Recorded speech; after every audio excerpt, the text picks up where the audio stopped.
Assalamualaikum warahmatullahi wabarakatuh. Assalatu wassalamu ala asyrofil anbiya wal mursalin wa ala alihi wa ashabihi ajmain amma ba'd.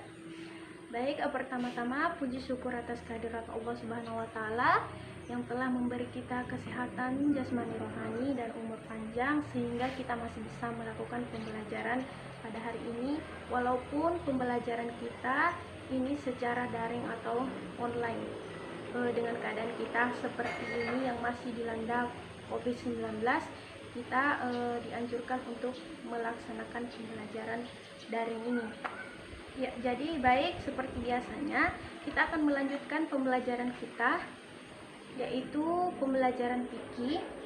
Tapi sebelum itu, sebelum kita memasuki pembelajaran, ada baiknya kita mengawalinya dengan berdoa. Baik, sebelum kita belajar, marilah kita berdoa. Berdoa dimulai. Selesai. Sebelum ibu memulai pembelajaran kita hari ini, silakan anak-anakku sekalian mengisi daftar absen yang telah ibu kirim di grup WhatsApp, sertakan nama dan nomor urutnya.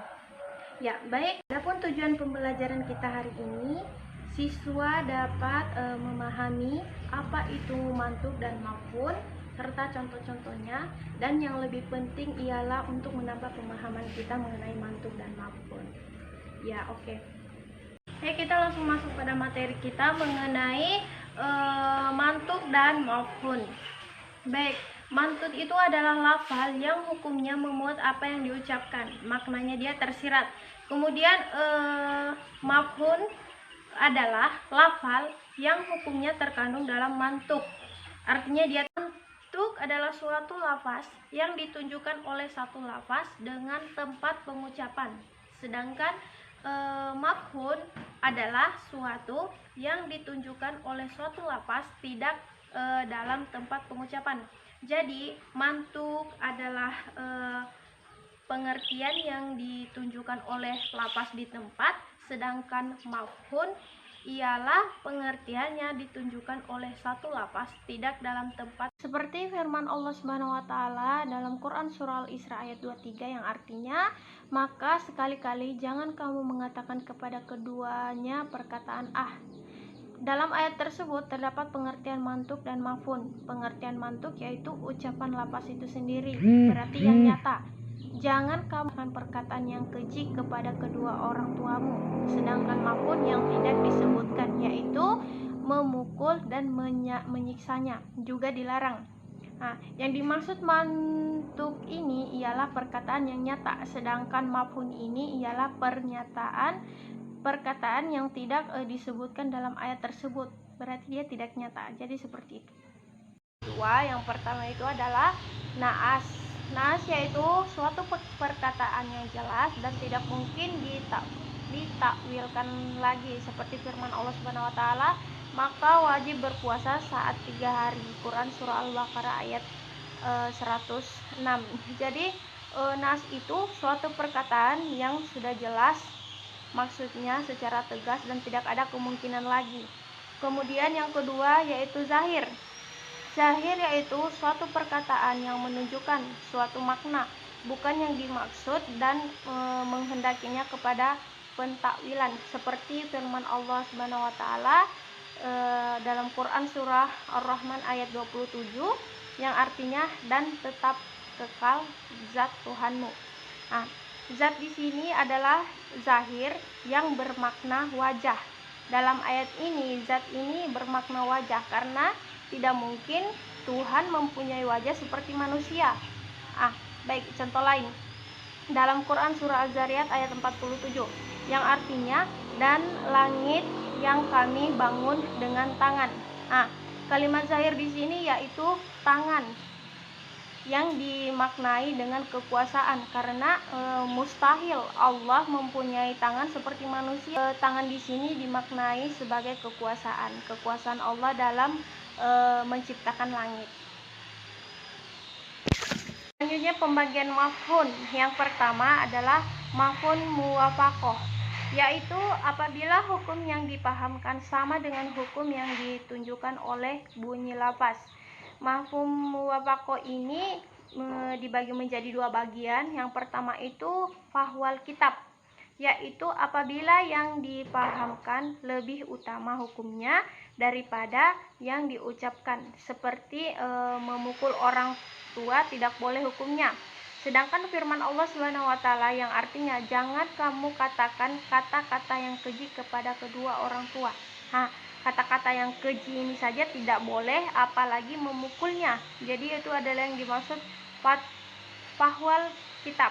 Kemudian yang kedua adalah lahnal kitab, yaitu apabila yang tidak diucapkan sama hukumnya dengan diucapkan, seperti memakan atau membakar harta anak yatim tidak boleh, berdasarkan firman Allah Subhanahu wa taala, sesungguhnya orang-orang yang memakan harta anak yatim secara zalim, sebenarnya mereka itu menelan api sepenuh perutnya dan memakan harta anak, dan mereka akan masuk ke dalam api yang menyala-nyala, yaitu neraka. Quran Surah An-Nisa ayat 10.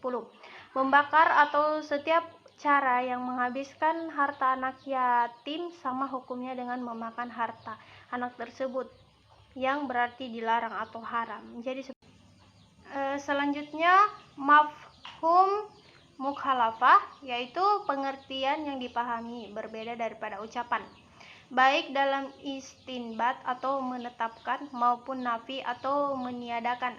Oleh sebab itu yang diucapkan seperti firman Allah Subhanahu wa taala, apabila diseru untuk menunaikan sholat Jumat, maka bersegeralah kamu kepada mengingat Allah dan tinggalkanlah jual beli. Nah, dari ayat ini dipahami bahwa boleh jual beli di hari Jumat sebelum azan dikumandangkan dan sesudah mengerjakan sholat Jumat.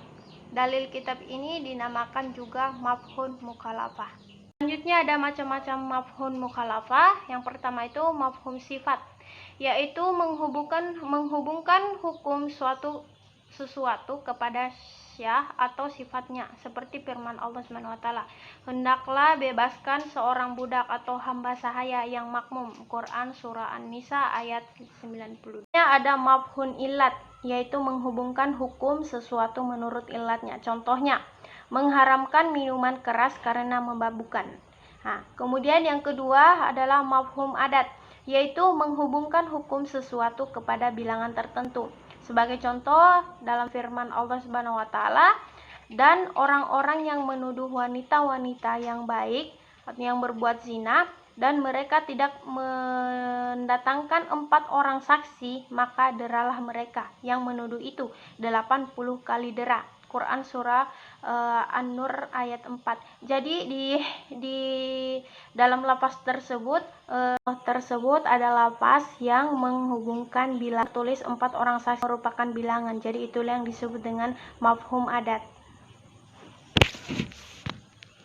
Selanjutnya ada mafhum gaya, yaitu lafaz yang menunjukkan hukum sampai kepada gaya atau batasan atau hinggaan, hingga lafaz gaya ini ada kalanya ilah dan dengan hakta, seperti firman Allah Subhanahu wa taala, apabila kamu hendak mengerjakan sholat, maka basuhlah mukamu dan tanganmu sampai dengan siku. Quran Surah Al-Maidah ayat 6.